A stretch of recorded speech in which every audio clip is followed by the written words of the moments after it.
Chances are, if you're reading this, you are looking for some sort of improvement. Maybe you're looking for some breakthrough in your relationship because, for whatever reason, you or your partner has hit an impasse.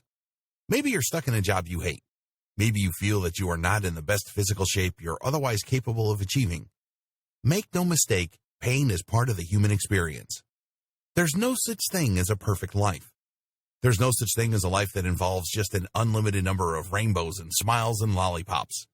We live in reality, and believe me, there is always room for improvement. At the very least, most of us are living far below our potential. We know we are capable of so much more. We know that we have the raw ingredients for great success and accomplishment in this life. Still, for whatever reason, often self-inflicted, we fail to live up to our fullest potential. Here's where my advice for you comes in. With my advice, you will learn how the conscious mind works and how limited it is. You will understand why your conscious mind is your most powerful possession. You will learn how your conscious mind can be helped by your subconscious mind. You will learn how to take full ownership of your subconscious mind. You will learn how you can use your subconscious mind to your advantage. To make it easy, I've put together a step-by-step guide that will show you exactly how it's done. Introducing The Power of the Subconscious Mind, How to Use the Hidden Power of Your Subconscious Mind. No stones are left unturned when you get your hands on this now. You will become a complete expert on this, and you'll get everything you need inside to do the same. Here's just a quick preview of what you'll discover inside. The conscious mind is limited. Just how limited is our conscious mind? The conscious mind is powerful, but self-limited. Your conscious mind needs the help of your subconscious mind. Learn to control your subconscious mind. Just because it's hidden doesn't mean it doesn't exist. Own your subconscious mind. Learn to live in the moment. Compile a subconscious mind profile. Unleash your subconscious mind with these techniques. Plus, a whole lot more. This is the easiest way to actually use the hidden power of your subconscious mind. Who needs this step-by-step guide? If you answer yes to any of the below, you need this. You're looking for some breakthrough in your relationship. You're stuck in a job you hate. You feel that you are not in the best physical shape you're otherwise capable of achieving. You feel you are living far below your potential. You feel you have the raw ingredients for great success and accomplishment in this life, but want to learn how to use them. Does this sound like exactly what you need? I'll see you on the inside. Are you happy with everything going on in your life right now? Chances are, if you are reading this book, you are looking for some sort of improvement. Maybe you're looking for some breakthrough in your relationship, because for whatever reason, you or your partner has hit an impasse. Maybe you're stuck in a job you hate. Maybe you feel that you are not in the best physical shape you're otherwise capable of achieving. Make no mistake, pain is part of the human experience. There's no such thing as a perfect life. There's no such thing as a life that involves just an unlimited amount of rainbows, and smiles, and lollipops. We live in reality, and believe me, there is always room for improvement. At the very least, most of us are living far below our potential. We know we are capable of so much more. We know that we have the raw ingredients for great success and accomplishment in this life. Still, for whatever reason, often self-inflicted, we fail to live up to our fullest potential.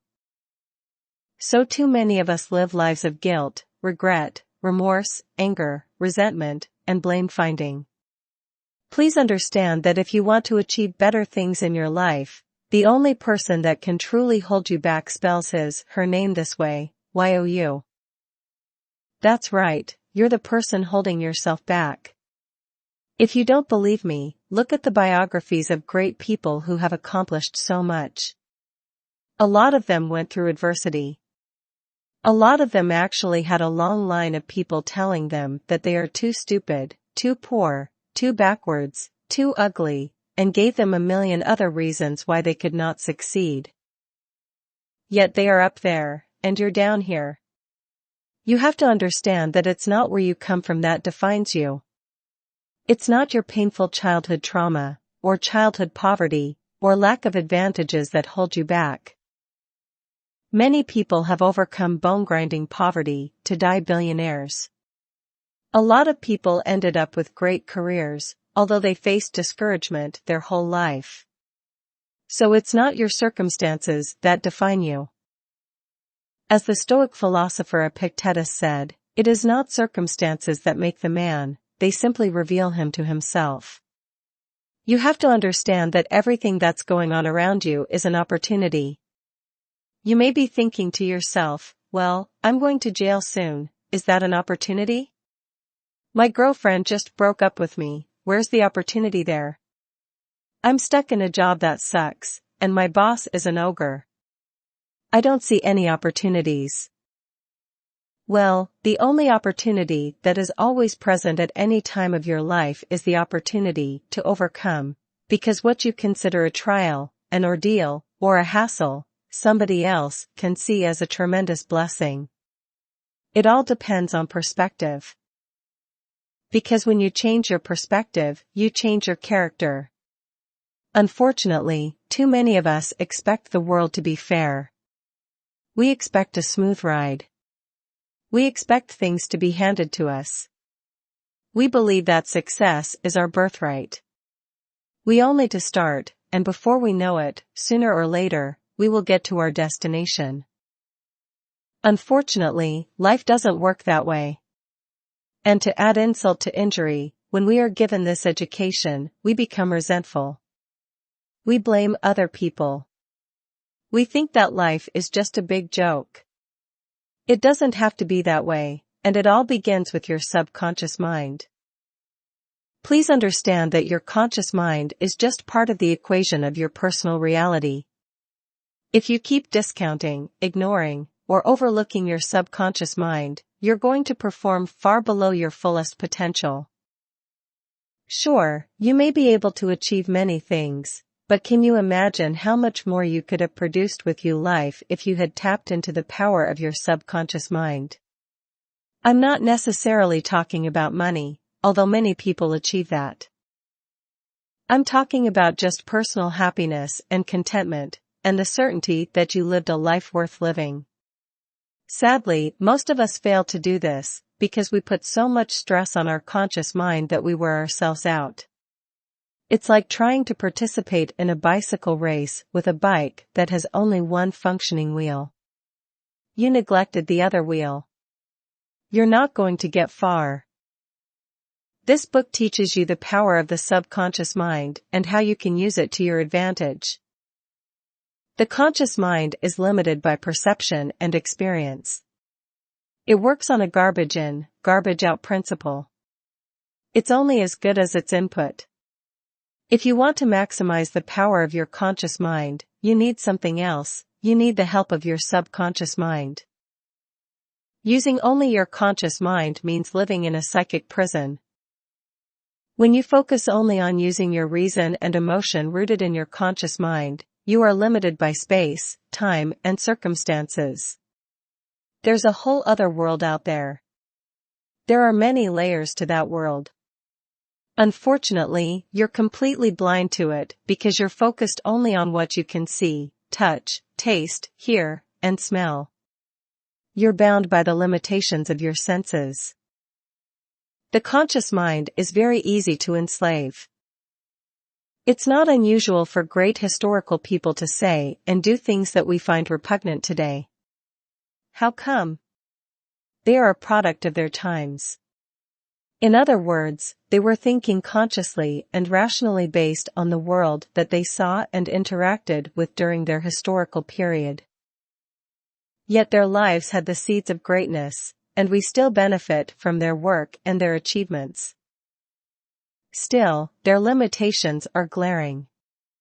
You also are just as limited because you rely on your conscious mind. We are very limited people because we are products of our specific circumstances. For example, we are products of our times. It really would be unfair for somebody from several hundred years from now to apply their standards of morality, culture, or whatever else to people living in our time. We are only responsible for what we know. Since we have a certain mindset and a shared set of ideas regarding how things should be in the here and now, we are limited by our times.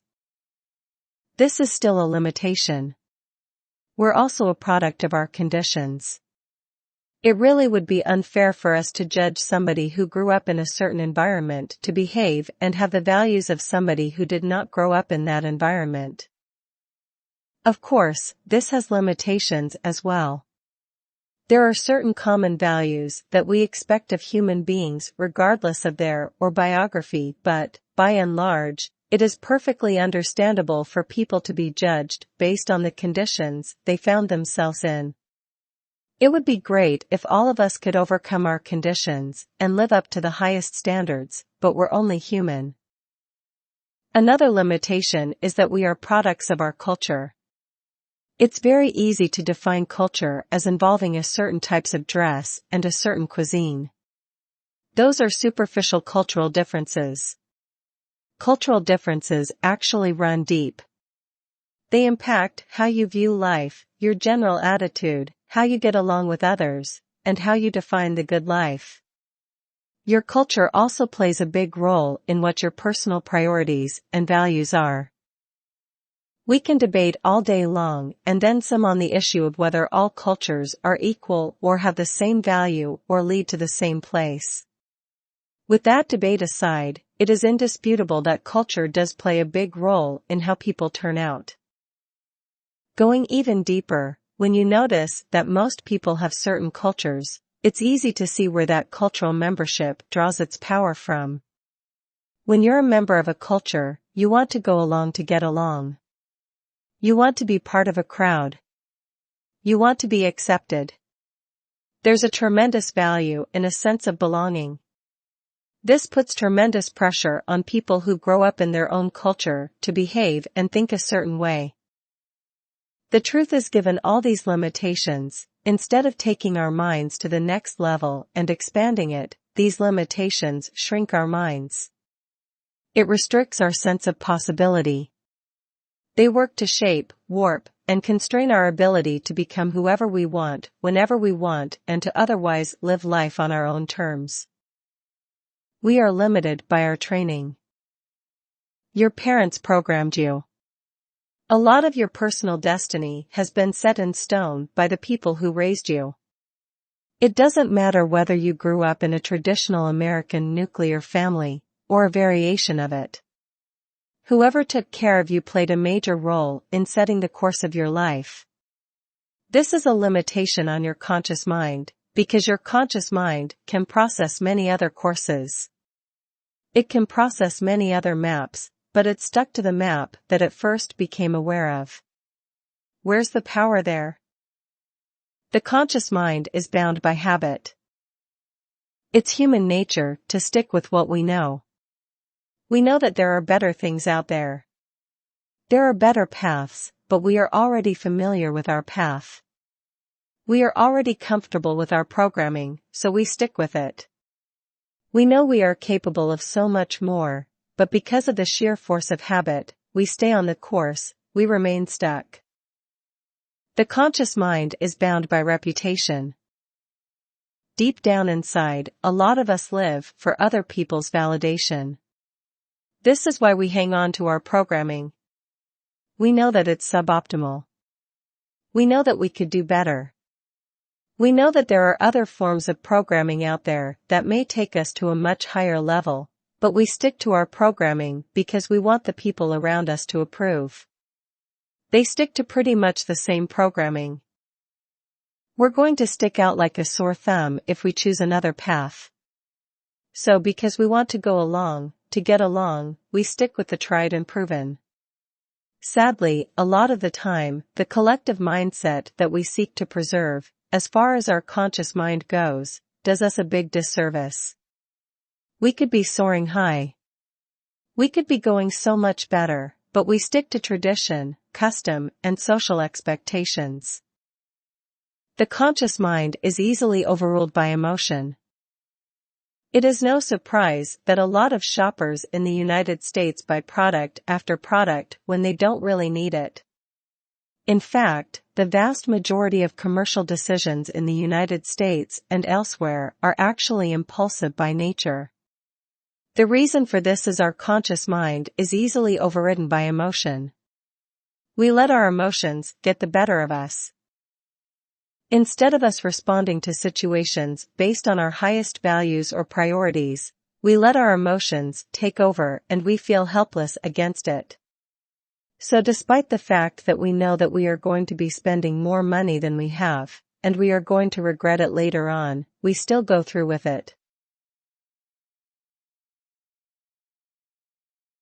Your conscious mind is your most powerful possession. Different people have different minds, and they have different lives. These differences all stem from the fact that they have different minds. Change your mind and you will end up with a different outcome.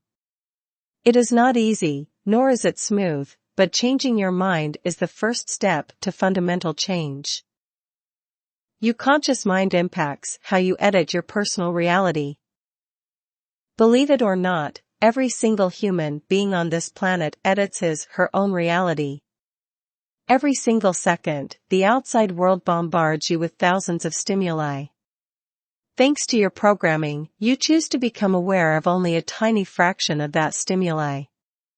Thanks to your programming, you chose to remember only a tiny fraction of the stimuli you chose to perceive.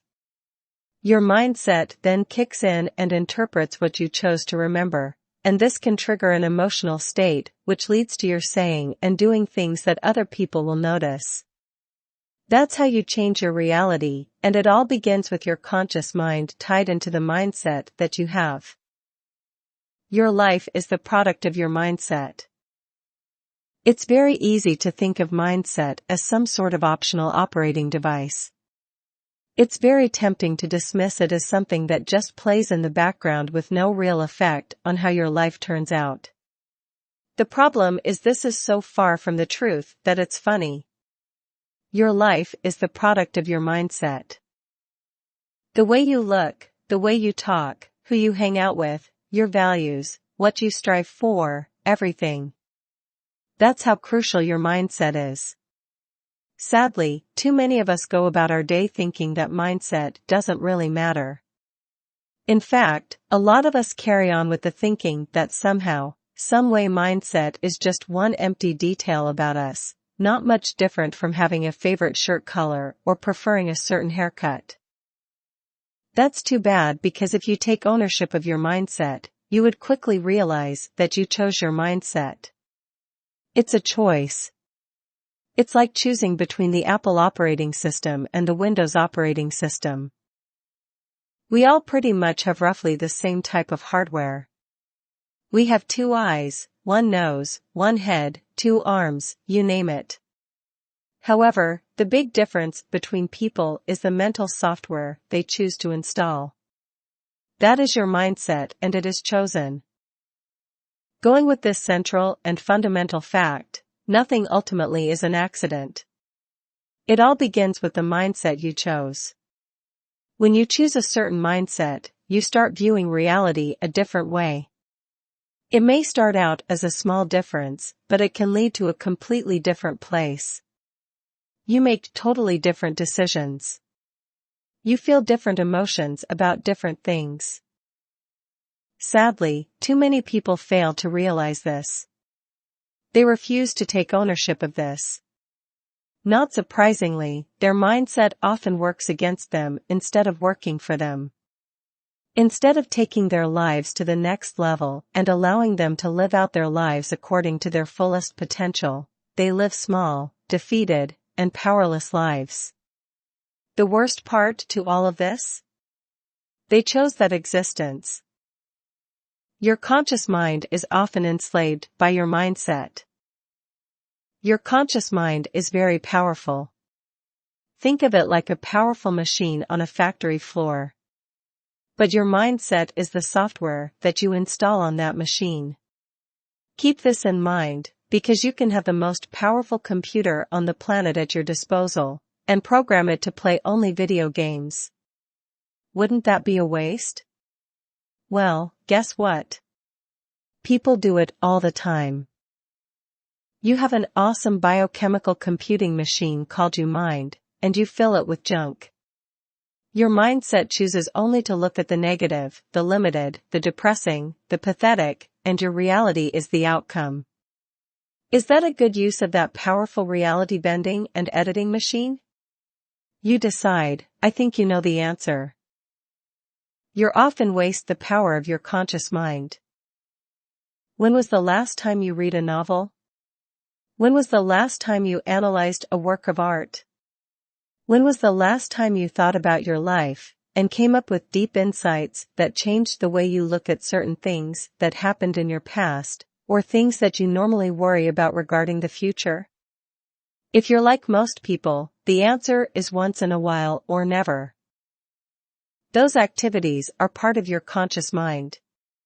Your conscious mind would love to do those, because those can help change your life. You can achieve tremendous breakthroughs. By reading novels, you can step into other people's lives. And by doing so, make sense of your own life, because we're not all that different. A lot of the deep personal, philosophical, psychological, and spiritual issues discussed in the great literature of history resonate to your life, if you only choose to see it. The connection is there, but most people don't want to do that. They'd rather fill their minds with junk. I'm talking about Twitter, Facebook timeline, and believe me, Facebook can have a lot of vital information, but the problem is the way we use it. It's like we are filling our minds with intellectual and mental chewing gum. It's garbage in, garbage out. So you have this powerful machine called your conscious mind, and it's stuck in neutral. The more it processes, the more it overheats, and the more stuck you feel. You feel overwhelmed. You feel burned out. If you want to achieve a breakthrough, you have to rediscover your subconscious mind. Everybody has a subconscious mind. It is one of the things that unite all humanity. The problem is most of us are unaware of it, and those who are aware of it often go out of the way to deny it. They're scared of it. They don't want to take responsibility over it, and they struggle. What is the subconscious mind?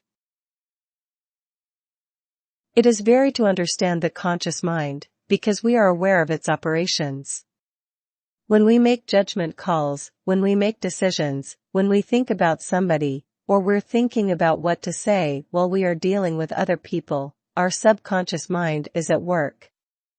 By the same token, when we are reading something and we try to analyze what we just read, we can see our conscious mind at work. But the subconscious mind is harder to pin down. Here are some of its qualities. Your subconscious mind involves your collective non-conscious memory. Remember earlier I said that every single second, the outside world is bombarding you with thousands of stimuli? Remember that I said that you choose to perceive only a tiny fraction of that, and of that fraction you choose to remember only a smaller fraction. That is willful remembrance, or willful memory. But there is a flip side to this. Your subconscious is also picking up stuff, and it's not bound by your conscious mind. It's not bound by its biases, rules, or habits. It's more random. It's like a screenshot. There may be fuzzy details, but it's still a screenshot. This can come in handy. It is no surprise that some people, when they find themselves in a certain situation, they remember certain details of what happened in the past, and this can lead them to a decision that is different from what they would have normally arrived at if they were to have relied only on their conscious mind. Your subconscious mind ties you to the rest of humanity. There is such a thing as a lizard brain. This is the part of your brain that first evolved. Please understand that the newest part of your brain is your cerebral cortex, the front part. This is the reasoning part. This is what people get all excited about, because this is the seat of logic, reason, and judgment. This is where wisdom comes from. But for that part to evolve and mature, it has to be supported by another part of your brain. This is the older part, the lizard brain. It's very easy to dismiss the lizard brain as backwards, antiquated, even barbaric and brutish, but believe me, if it didn't do its job, we wouldn't be thinking the way we do at a high level. Somebody's gotta do the dirty work, right? The lizard brain has memories as well. It is instinctive, raw, unapologetic, basic. It might even be offensive to some people or too crude, but it does the job. It is up to you whether you're going to apologize for the things that you pick up with your lizard brain. People can talk a good game about the fine points of life, but the lizard brain would always want to sum everything up by going straight to the point. Does it involve money, food, sex, power, or what? Didn't I tell you that it's going to be perceived as crude? But it's vital. Your subconscious mind gets to the point. It doesn't beat around the bush. Your subconscious mind overrides your emotions. Your subconscious mind can enable you to override your emotions, because it understands where your emotions are coming from. It revels in irrationality, because it is above and beyond your conscious mind's attempt at rationality. Despite all the chaos, all the confusion and unnecessary drama, it establishes an order. But unfortunately, a lot of people don't want to see this. They'd rather fear it. They'd rather fear that there's a part of them that actually welcomes drama, chaos, tragedy. A few people would cop to feeling good when something bad happens to their friend. Remember, it's probably acceptable if something bad happens to your enemy, and you felt good about it, but what about your friend, or your family member? There's that deep-rooted sentiment there, and that's your subconscious mind. This is called Schadenfreude. It's actually rooted in evolution.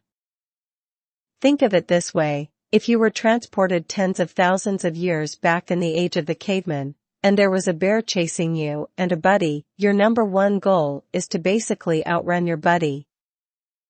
It's not to look out for your friend, because if you did that, your genes would die with you. What genes made it in that scenario? The guy who ran really fast and never turned back to see what happened to his buddy.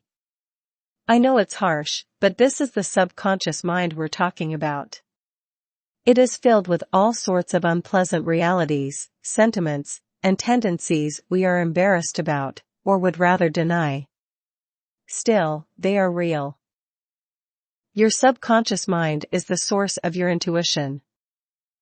Even if you haven't been somewhere before, or you haven't been exposed to a situation before, has it ever happened to you that you know what to do at the right time, with the right people, to produce the right outcome? This is not just a simple case of being lucky. This is not just a simple case of recovering the memory of things that you have done right in the past that's somehow, some way related to what you were doing at that point in time. No, a lot of the times, that is a hunch. A lot of the times, that's intuition. And guess where that comes from? That's your subconscious mind. It's able to connect the dots at the right time to produce a result. Does it always work? Absolutely not. It works enough times for you to take notice. You should sit up and pay attention to it. What follows is a quick overview of the next 5 chapters. These steps help you tap the power of your subconscious mind to turbocharge your conscious mind. To tap the power of your subconscious mind, you must first stop denying it. Stop chalking things up to chance. It may seem that life is happening around you on a purely random basis. It's as if there's no rhyme or reason to the things happening around you. That's only what it looks like on the surface. The truth is it's very easy to think that you're just lucky. Look at whatever has gone right, and it's very easy to walk away with the conclusion that you were just at the place at the right time doing the right things, and all of a sudden, all these right outcomes materialized. The truth is the complete opposite. Have you ever noticed that certain people seem to be at the right place at the right time doing the right things? It's as if it happens again and again to them. It turns out that there's a lot more planning and design going on than we cared to realize. Being at the right place at the right time, doing the right things with the right people, takes a lot more purpose and premeditation than you think. When you learn to tap your subconscious mind to serve your conscious mind, serendipity happens more often. How come? You're simply prepared for it. Test out your subconscious mind as much as you can.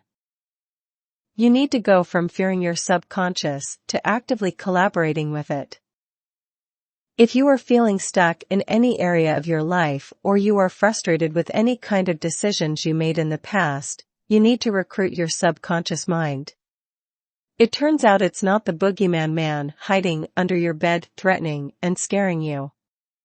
Instead, it's the golden key that can help you unlock a life full of possibility and achievement. Every single second is an opportunity to consult with and test your subconscious mind. Allow your subconscious mind to act as your personal compass. When you use a compass, oftentimes, you're going into uncharted territory.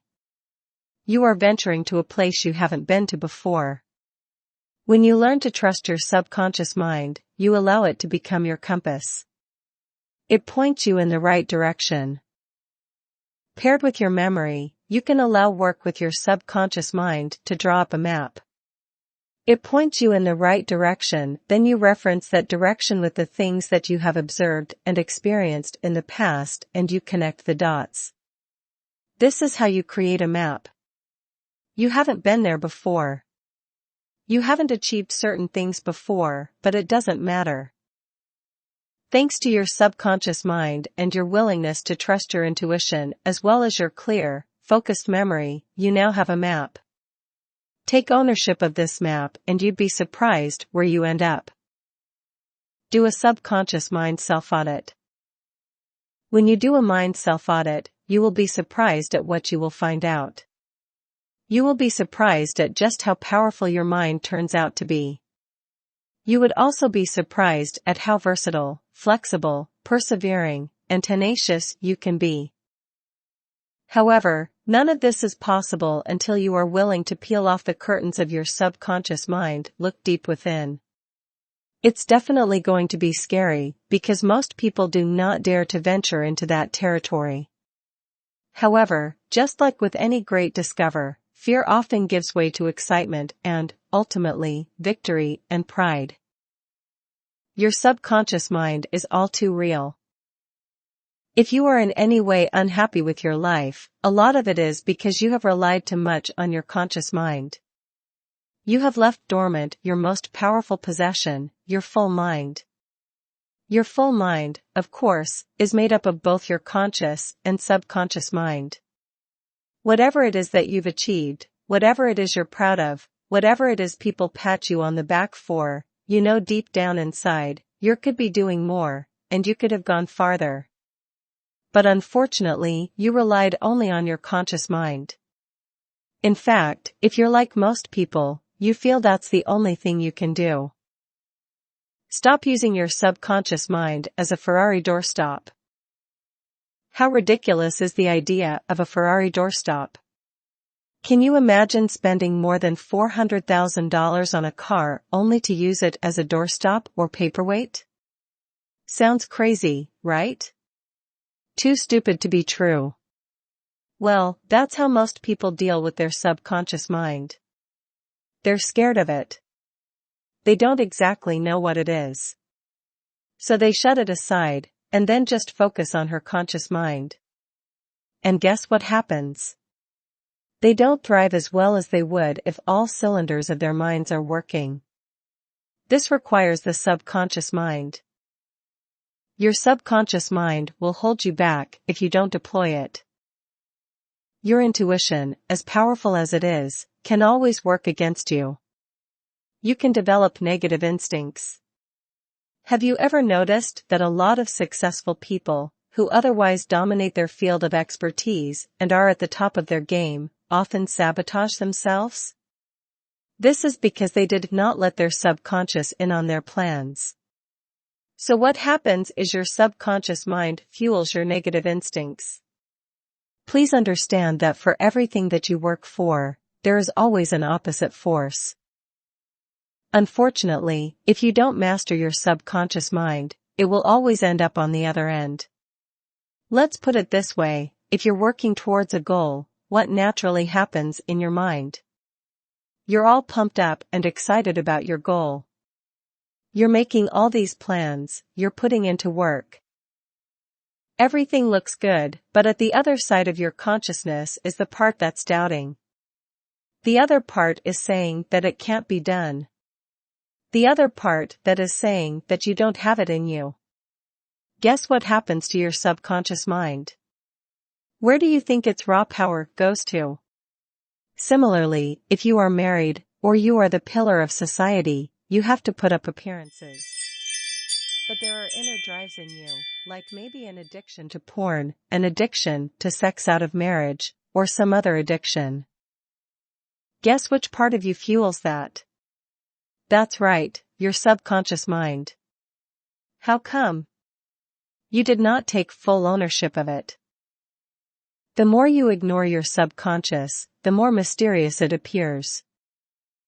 Think of your subconscious as a physical place that you consciously avoid. The more you refuse to explore something, the more mysterious it becomes. You make all sorts of weird guesses as to what's going on and, oftentimes, these guesses are informed by your fears and amplified by your ignorance. The more you refuse to even acknowledge your subconscious, or you go from thinking that it's off limits to thinking that it's just some place that you would never go to in a million years, eventually, you start to forget about it. Your mind is trained to not even think about it. What happens? Eventually, it would seem like it doesn't even exist. The sad reality behind all of this, of course, is the fact that you continue to live with its consequences. Its impact on your life is never going to go away. It's there regardless of whether you choose to see it or not. It's like that proverbial 800-pound elephant in the middle of the room. You can contort your body. You can play music, talk to your friends, and eat, but there's an 800-pound elephant in the room. The fact that you have become blind to it doesn't make it magically disappear. It's still there. The worst part is you're contorting your body. You're smelling its dung. You are living in cramped quarters. You're even feeling the heat. However, despite all of these, you refuse to see it. You live with its consequences, and you could infer its existence distance from those consequences, but you choose not to. It remains hidden to you because of your choice. This leads to a sad situation. No wonder you're feeling stuck. No wonder your relationships suck. No wonder you're out of shape. No wonder you have low self-esteem. It is no mystery. There is an 800-pound elephant in the room, but you refuse to acknowledge it. But that's how pathetic a life lived in willful ignorance of your subconscious faculties can be. The key to your subconscious mind is to stop fearing it. A lot of people think of their subconscious mind, if they think about it at all, as some sort of shadow. It's their worst instinct. It's not their better angel. They make up all sorts of names for it. What they're really doing is they are basically covering up for their fear. Most people fear the unknown. And the problem is, with the subconscious mind, it will continue to be unknown unless and until you take ownership of it. In the following chapters, I'm going to step you through how to make this happen. It's part of you. It's natural. It is the other half of your consciousness. It is the repository of your unremembered dreams. It is your impulses. It is the great beyond as far as your mind is concerned. Are you going to constantly run away from this and refuse to tap its unlimited power? Or are you going to own it, warts and all? Taking ownership means refusing to be afraid. There are many things collected by your subconscious mind that you would rather not look at.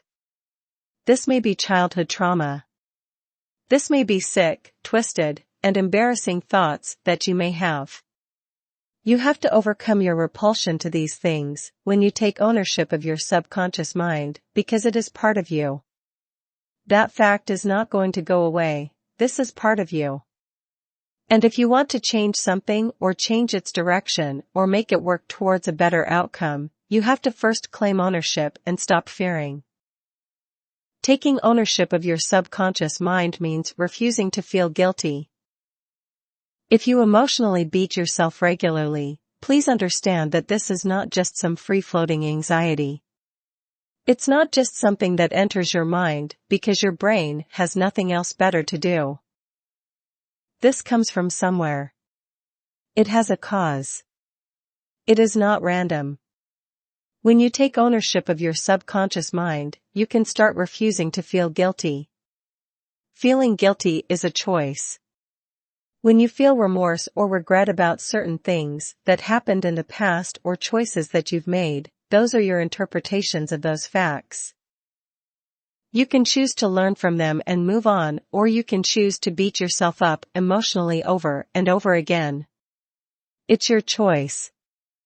Guilt is an emotional interpretation. When you take full ownership of your subconscious, you quickly realize that this is going on. You quickly understand that there are better options out there. Guilt, remorse, regret, as powerful as they may be, can hold you back and drag you down. Wouldn't it be better to learn from them and use them the way they were intended? These emotions feel bad because they're intended to teach us a lesson. If anything, we're supposed to use them as motivation to make better decisions in the future. When you take ownership, you allow yourself to do this.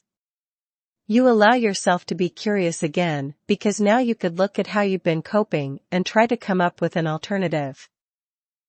If you've been racked by guilt because you disappointed your parents for over 30 years, your curiosity might lead to a different interpretation or, better yet, a different coping mechanism, but none of this is going to happen if you continue to stay where you are. If you continue to refuse to take ownership, you will suffer the same results as before. The bottom line is whatever negative consequences of your actions you're feeling, they arise primarily from your refusal to take ownership of these emotions. They're coping mechanisms. You can choose to cope in different ways. You are not stuck with the way you've done things for years. It may seem like it, but you actually have a lot more control and a lot more say over your situation than you care to realize. Take ownership. Learn to explore your subconscious mind. Start a journal and explore the things that you fear. Explore how you normally respond to this fear. Please understand that you are looking at circumstantial evidence. In other words, for you to know if the world is really round, it's not like you can put yourself in a rocket, shoot yourself thousands of miles up into the atmosphere, and then verify once and for all that the Earth is round. The simpler and more practical way to do it is wait for the next eclipse. When you see the eclipse, then you know exactly that the Earth's shadow is round. The same applies to your subconscious. There are many ways to explore it, and believe me, a lot of them are very, very hard. The easiest way to do it is through just circumstantial evidence. Pay close attention to what you are afraid of. You can't quite find a rational reason why you are afraid of certain things. That is your subconscious mind speaking to you. Pay close attention to this. List these out. Come up with a collection of these, and then pay attention to the things that you're guilty of, or you feel remorseful about. Look at all the negative emotions you have, and then pay close attention to them, catalog them, because they start giving you a snapshot of your subconscious mind. Learn to map out your intuition. Have you ever noticed that in certain situations, you tend to say the right things at the right time, to produce the right results with the right people? A lot of the times, this is not due to your prior training. A lot of the times this is not due to the fact that you were groomed to do that kind of thing. Instead, it just came out of you. Well, that is your subconscious mind as well, because intuition is a big part of your subconscious mind.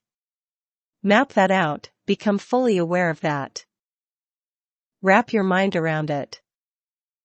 Take ownership of it. This is not a scary thing.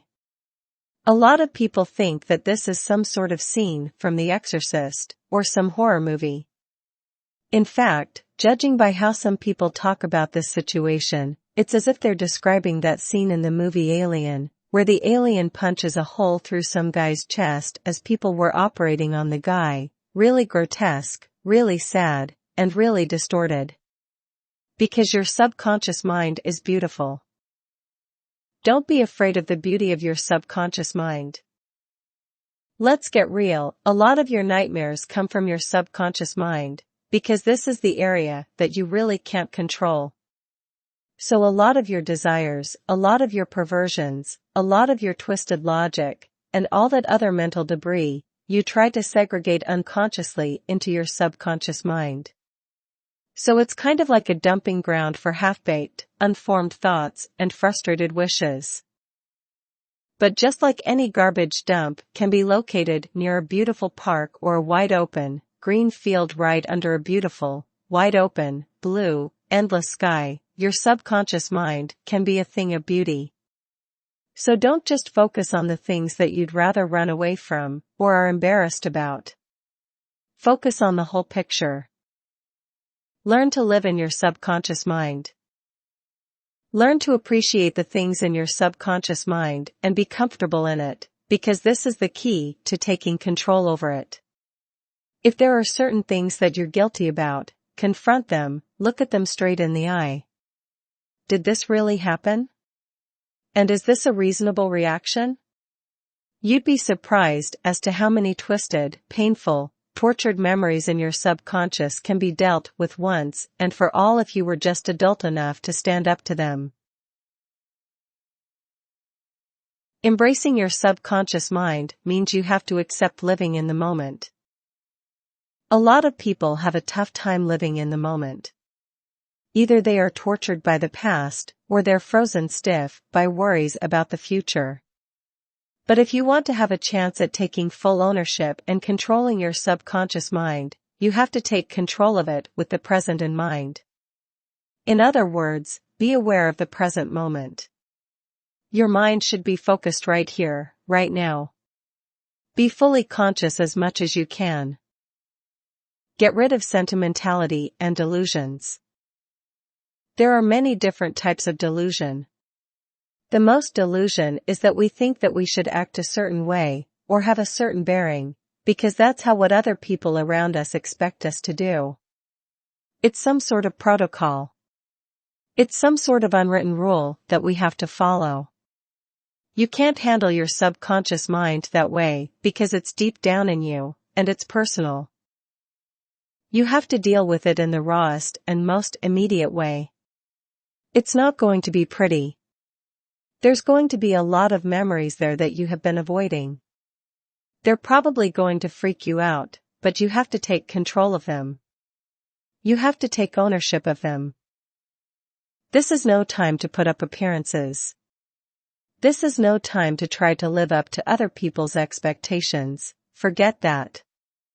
This is you, you're doing it for yourself, because you know you're capable of so much more. You know you could be so much happier. Get rid of the worst form of delusion, regret. When you regret certain things that have happened and you feel sorry that things have turned out a certain way, what's really happening? Don't you ever stop to ask yourself that question? What are you really doing when you're feeling regret? When you feel regret, you're constantly thinking about what should have happened, what you could have done, or what you would have done if things were different. What do these sentiments all have in common? That's right. You keep rehashing and replaying traumatic scenes from the past over and over in your head. That's like suffering a burn when you were a kid and then burning yourself again and again every time you remember that incident. A lot of people who go through regret are thinking, well, when I do that, I'm actually thinking about solutions. I'm thinking about alternatives. I'm thinking about healing. No, you're not. You're only doing this for emotional release. You're going through the motions, but you're not really doing anything tangible to free yourself from the tentacles of this nasty emotion. Do you see the difference? It's like you wanting to change the weather by choosing to chew gum. It doesn't make any sense. There's no connection, and the worst part of our regret is you're actually making things worse because those emotional wounds happened in the past. The past is never going to come back unless you allow yourself to get emotionally worked up about the past so it becomes vivid again. In many cases, it may have started out small or almost insignificant, but as you grew older, you started reading too many things into it and you start blowing up its emotional impact. The end result? You're more miserable now about it. Stop doing this. Understand what you're doing. You're doing this for emotional release. However, that's not the solution. That's just as worthless as daydreaming. For example, you have a tough time paying rent. You have no money to your name. Every single day, you almost get fired from your job. So, you daydream about you becoming rich. You daydream about living in a big house with amazing cars and traveling all over the world. The daydream doesn't really solve your problem in the here and now, but it does give you an emotional escape. Who wants the sting and humiliation of the landlord knocking on your door, demanding the rent? Who wants to hassle with supervisor telling you that you're screwing up and you're just one step away from getting fired? However, instead of confronting these head-on by looking at actual workable solutions, you daydream about an alternative life where all your current problems are gone. You get the emotional release, but not much else. This is mental and emotional candy. It doesn't help you. The same applies to regret. It doesn't help. Learn to trust yourself. Stop second-guessing yourself. When you're dealing with your subconscious mind, it's going to be rough. You're going to think that there are so many things there that you'd rather not deal with. There are so many things there that are simply impossible. No, that's just an illusion. They seem impossible because you don't trust yourself. You don't trust yourself enough to change. You don't trust yourself enough to make the right steps at the right time to produce the right outcome. In other words, this is your self-esteem talking. You have such a low view of yourself, and that's why you feel incapable.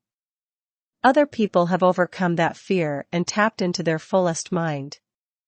And that's why they live life to the fullest.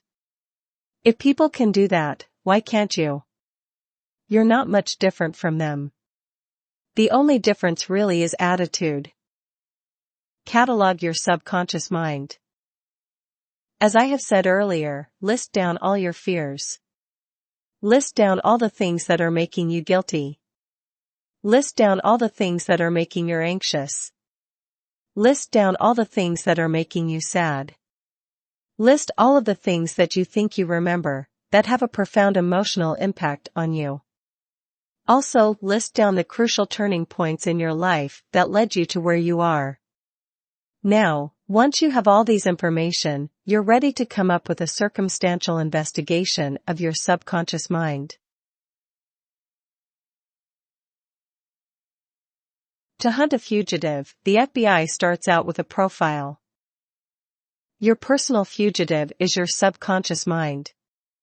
For the longest time, you don't know what it is, you're afraid of it, and that's why you don't really feel you know it fair enough. But you can come up with a composite. Based on the listings that you did in Chapter 8, come up circumstantially of who your subconscious mind is, what it's capable of, what it's currently doing. List down what your subconscious mind is currently doing. List down what your subconscious mind is capable of. Be aware of the disconnect. This is crucial. When you realize that your subconscious mind has been feeding your fears and insecurities, you are using that Ferrari as a paperweight. It's not doing its job. It's supposed to make your life better.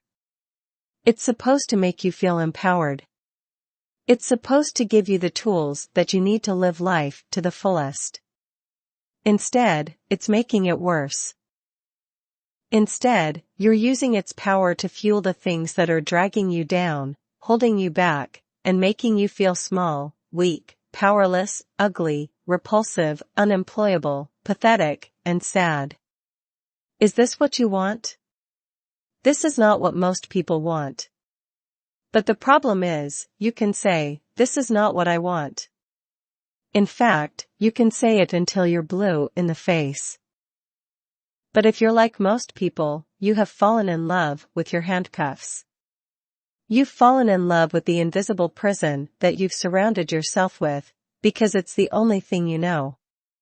There is comfort in misery. You know you deserve so much more, but it hurts to strive for more. Plus, there is also that overarching threat, that looming possibility of imminent failure, pain, rejection. You've fallen in love with your handcuffs. I want you to overcome your fear. It's not easy, this is almost impossible, but look at the life that you have right now, and your capacity, and you compare it to the disconnect between the power of your subconscious and the life that you have right now. Do you see the disconnect? It should be glaring. It should be obvious.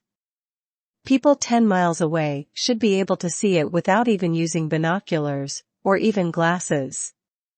It sticks out. What are you going to do about it? Write down a new vision for yourself with a full mind. Create a vision board for yourself. I want you to take pictures from all over the internet that highlight what your goals are. If you are living life with a full mind, this is made up of your conscious and subconscious mind. I want you to create different categories in that vision board: health, relationships, mindset, finances, career, spirituality. And under each, come up with pictures, from all over the internet, of the ideal that you want for yourself. Constantly play the mental movie of your life that you consciously chose. Believe it or not, we already play mental movies in our heads. We play mental movies when we're planning. We play mental movies when we're looking forward to something. In fact, when you were a kid, you probably played mental movies all the time. Do you remember in the middle of summer thinking about Christmas? When you thought about Christmas when you were a little kid, what kind of images came to mind? A movie came to mind. You start thinking about unwrapping that toy that you've always wanted. You imagine yourself marveling at the Christmas tree with all those neatly wrapped gifts at the foot of the tree. It's that anticipation for Christmas, along with the freshly cooked meals and the smiles on everybody's faces, as well as the warm hugs of family and friends you haven't seen in a long time. That's what made Christmas so special, and it's all in vivid display in the mental movie that we played to ourselves when we were kids. You already know how to do this. What I'm asking you is to recapture that ability. If you still don't get me, here's a negative example. Have you ever worried yourself sick? Have you ever been gripped with so much anxiety about something going horribly wrong? Chances are you were playing a mental movie in your head. Maybe you were thinking that your boss will find out about what you did at work and you will find yourself out on the streets without a job. Perhaps you were worried about missing the rent payment and you are gripped by the fear of being put out by your landlord and becoming homeless and living out of your car. People already do this, but they often do it in the context of fear or regret. The good news is we don't have to keep playing that kind of mental movie. We only need to switch the direction of that mental movie viewing skill that we already have to something more positive. Focus on your plans. Focus on your subconscious mind working for you. Think of concrete examples of this, like getting a better job, getting promoted, going back to school and doing well, and pair this with real actions. Don't just delude yourself that somehow, some way I'm going to go back to school and I will learn the skills that I need to take my life to the next level. That's not going to work. There has to be matching action. There has to be some sort of proactive action of a decision that you have taken. This mental movie just gives it more immediacy. You get that fresh dose of willpower to keep pushing you forward. After all, when you make any kind of plan, there will always be opposition. There will always be an unforeseen event. As the old saying goes, life is what happens when you're making other plans. Your plans may seem crystal clear to you.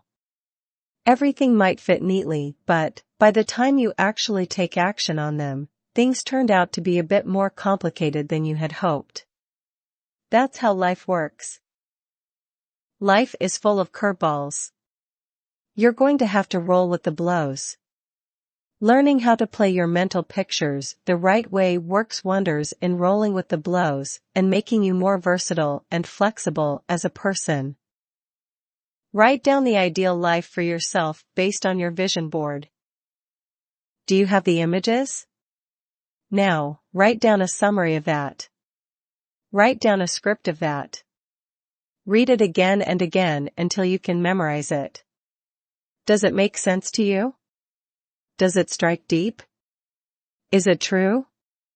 Does it strike to the core of who you are? Does it speak of your character?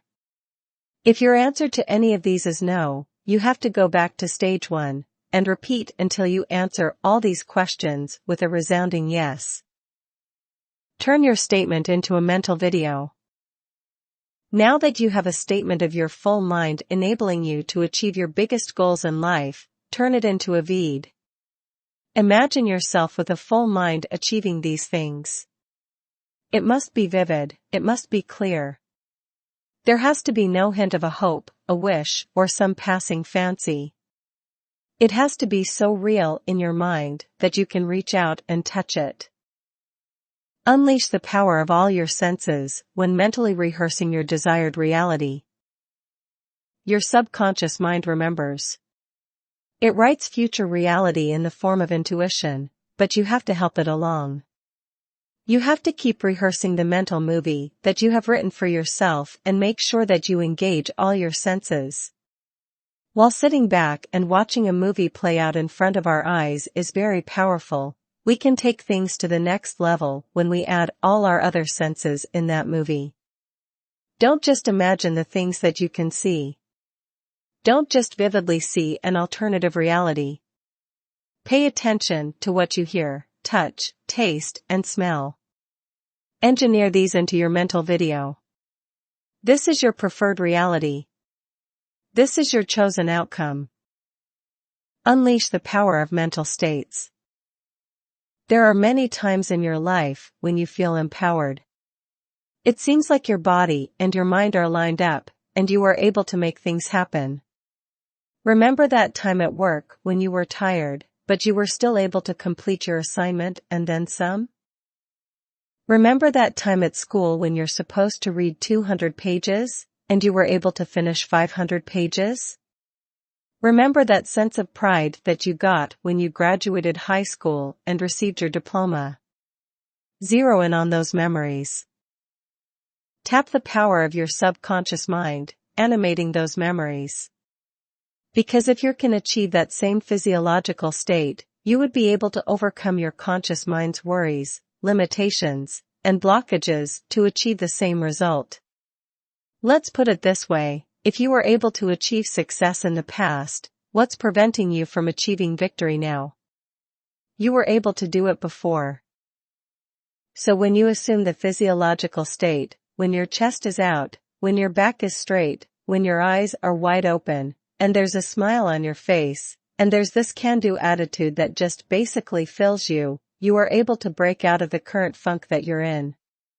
Because if you don't change anything, you will get the same results. As the old saying goes, insanity is defined as doing the same thing over and over again, and expecting different results.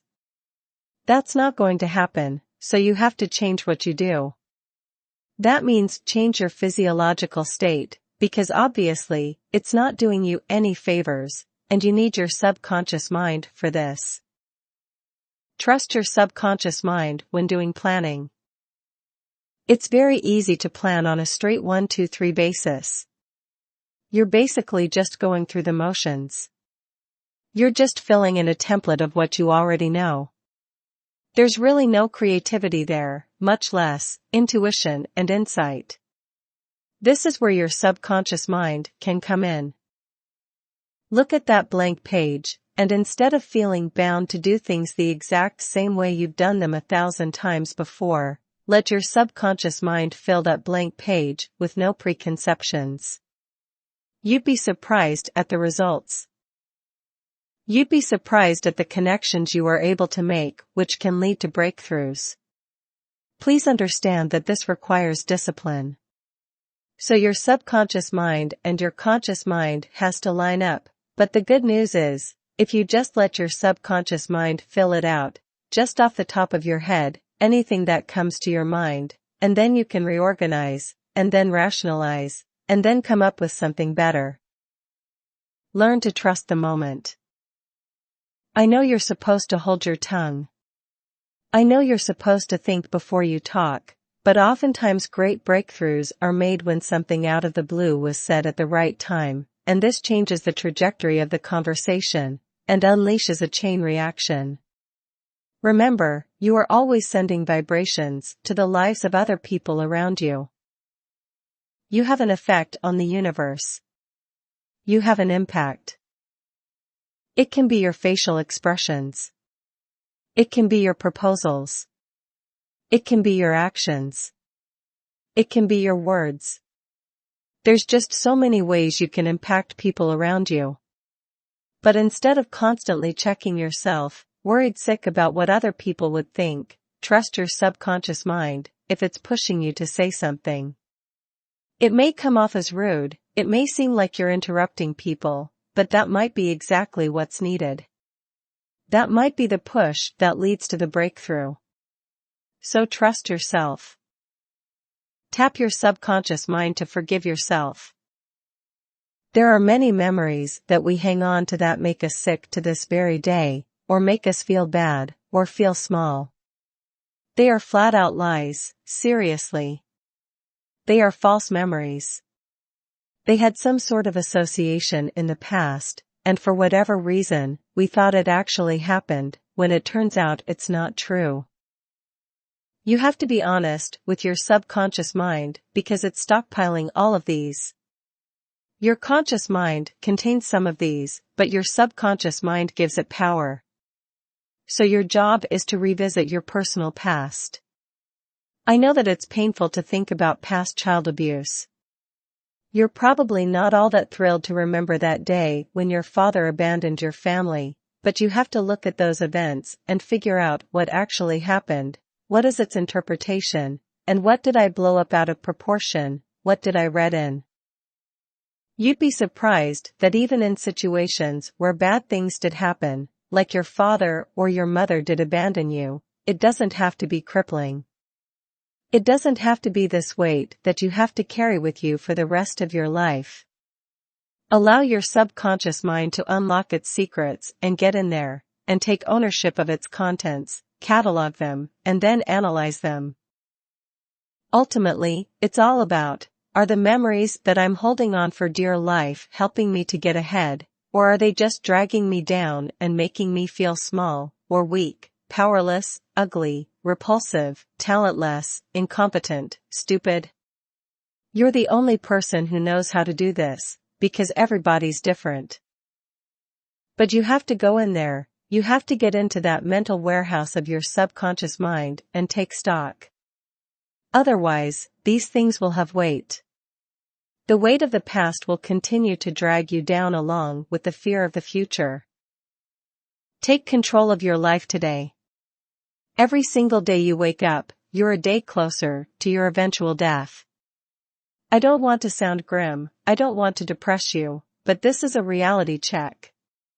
Every single day you kick the can down the road, when it comes to achieving a personal breakthrough over your consciousness, is a day wasted. The information that I've shared with you in this book will only have power if you act on them. You can read this book many times over, you can even read it 1,000,000 times, and it's not going to change your life for the better until and unless you decide to act on them. Please understand that this is not some sort of one-time, big-time kind of action. This is a commitment, because it took a long time for you to pick up the habits and the mindsets that make up who you are today, and it's going to take some time to reprogram yourself. This doesn't necessarily mean that you have to completely change as a person. This doesn't necessarily mean that you have to deny who you've become. Look at it as a promotion. Look at it as an upgrade, because if you're reading this book, for whatever reason, you are not completely happy with your life. Let's get real here. So do yourself a big favor and take action on these suggestions. Please understand that you have to put one foot in front of the other.